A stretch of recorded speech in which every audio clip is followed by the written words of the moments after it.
welcome to Gomadi Math channel. For class 12, active voice, passive voice, page number 218. Now question number 9. I cannot agree to your proposal. உன்னுடைய ப்ரப்போசலுக்கு நான் agri பண்ண மாட்டேன். So what is given is active voice because you see the verb cannot, cannot agree.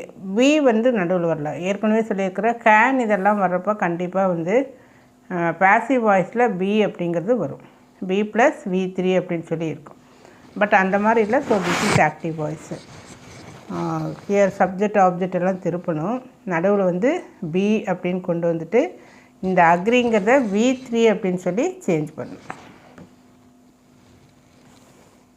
So your proposal அதை first எழுதிக்க. Your proposal. Then இங்கே வந்து by I வந்து எப்படின்னு சேஞ்ச் பண்ணணும்? Me. So cannot be structure படி பி வரணும். அப்புறம் V3. V3 என்ன? அக்ரீட்.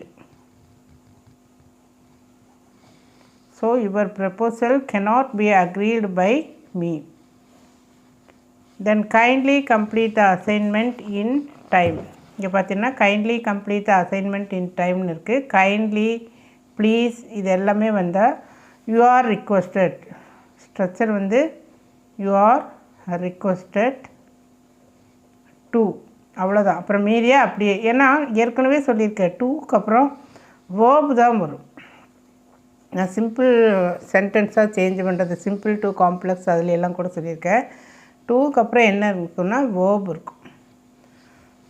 ஸோ தட் கைண்ட்லிக்கு பதிலாக you are writing you are requested to. Please வந்தாலும் you are requested to. Requested டூக்கு அப்புறம் வேர்பு இருக்கான்னு பார்க்கணும். கம்ப்ளீட் அப்படிங்கிறது verb. So right. Next one, Raman is known to me since childhood.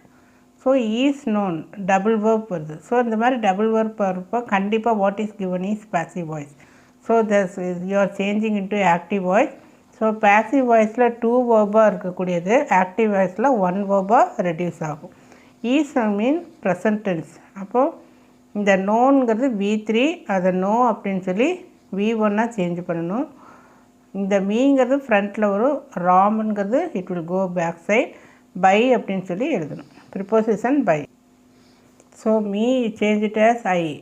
So I know, இது வந்து V1. I know Raman.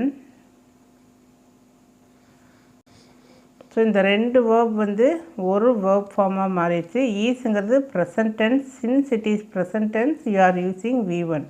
Suppose இங்கே was வந்துருந்ததுன்னு வையேன், this is past tense. So that you should use V2. V2 என்ன? New.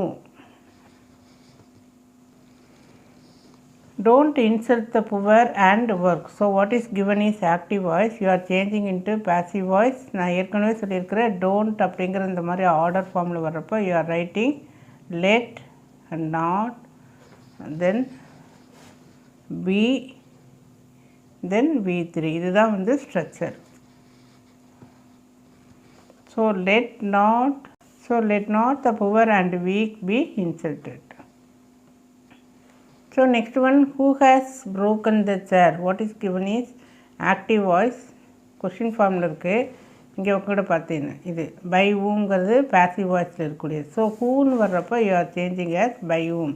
Who எடுத்துகிட்டு by whom. இங்கே 2 verb இருக்குது. 2 verb வர்றப்போ you should change it as 3 verb. இந்த ஹேஸ், ஹேவ் இதெல்லாம் வர்றப்போ நடுவில் வந்து பீன் அப்படின்னு சொல்லி எழுதணும். இந்த சேர் அப்படிங்கிறது ஃப்ரண்ட்டில் கொண்டு வரணும். Who has broken the chair? So by whom, இது வந்து இப்படி சேஞ்ச் ஆகிருக்கு. தென் the chair, இது கொஷினாக இருக்கணும் இல்லையா? இந்த இடத்துல ஹேஸ் வரும். ஏன்னா கொஷின் ஃபார்மில் இருக்கிறப்ப வேர்பு தான் ஃபஸ்ட்டு வரும். by whom has the chair been. Structure படி have, has, had வரப்போ you are choosing been. broken, third form. எப்போவுமே பீனுக்கு அப்புறம் third form. This is third form. So by whom has the chair been broken? Question mark மறக்காமல் போடும்.